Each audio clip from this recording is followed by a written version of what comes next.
عليكم، اهلا بيكم في اكلة ماما. هنعمل مع بعض النهاردة بقى كفتة فراخ في منتهى الجمال.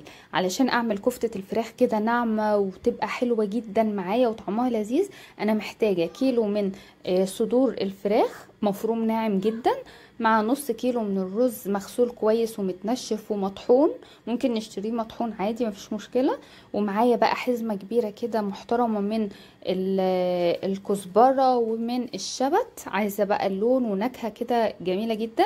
معايا توابل للكفتة، طبعا معايا ملح ومعايا فلفل ومعايا كزبرة ناشفة ومعايا كمون. هقلب بقى الكلام الحلو ده كده في بعض. انا محتاجة ان انا انعمها كويس، يعني ممكن نعيد عليها مرة واتنين وتلاتة مفيش مشكلة.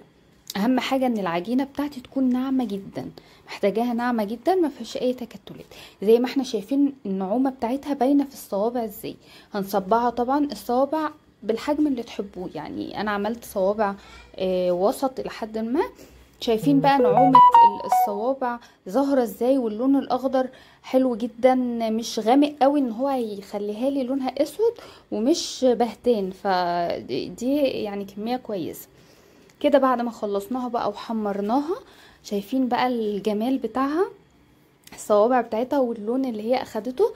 كفتة الفراخ مش بتكون غامقة قوي زي كفتة اللحمة، كفتة اللحمة لونها بيكون مغمقة اكتر منها، دي واخدة لون كده احمر حلو قوي.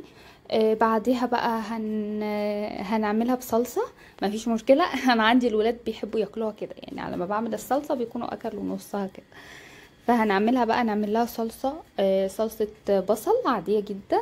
ولو عايزين تزودوا مكعبات بطاطس معاها تمام، عاوزين تعملوها سادة كده برضو مفيش مشكلة خالص. ومن نفس التوابل اللي عملناها هنعملها للصلصة. وهنضيف بقى الكفتة بعد ما الصلصة تستوي كويس ونحط لها شوربة تغلي، هننزل بقى بالكفتة. وده بقى الشكل النهائي كده ليها بعد ما انطبخت. عايزه اقول لكم ان طعمها كان بجد حلو، الولاد حبوها اكتر من كفتة اللحمة كمان. بسيطة وسهلة ومش مكلفة خالص، وعملت معانا كمية محترمة جدا.